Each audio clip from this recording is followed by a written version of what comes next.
जनम खय गुजुग धाबी रेना आबोआ समाज रे जहां लेका गे कमी हरा को मेना जतो कोगे ओना पोतब रेदो ऑल मेना ओनाते इन आपे सनाम कोठे इन मेना जे नोआ पोतब रेपे नेल दाड़े तबना खेरवाल वंश धर्म पुथी रेदो ची को कथा ऑल मेना से ची को कथा से ची को सेरेंग ओढ़े मेना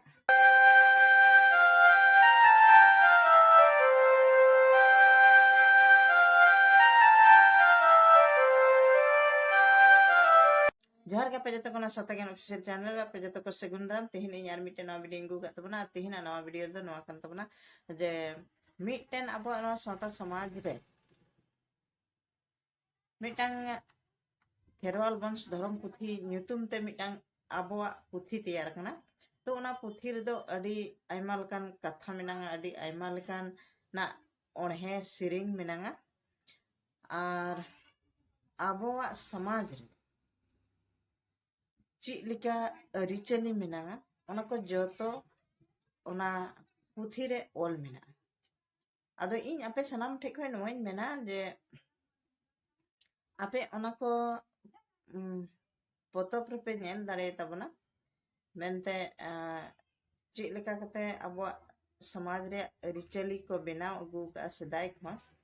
आर चिलिका बेनाव हे कना ओना को जतो मेना अब बन मेनखा जनम खय गुजुग धाबी रेना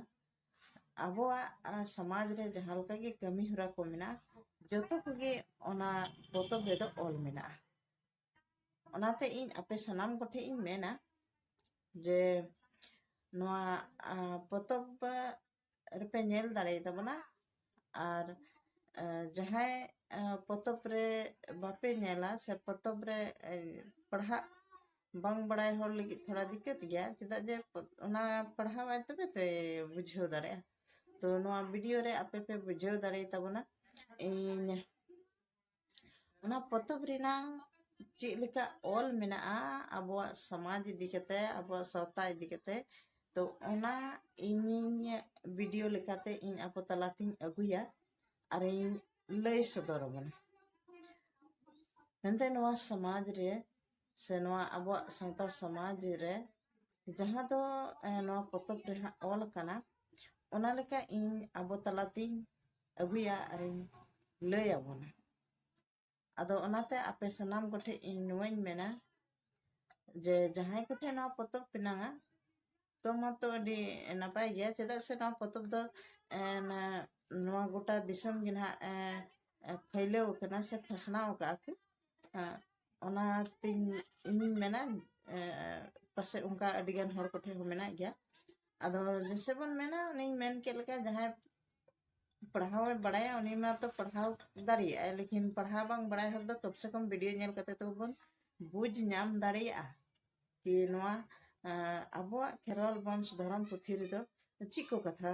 ऑल मेना से ची को कथा से ची को सेरेंग ओढ़े मेना तो ओना को बड़ाय लगी ते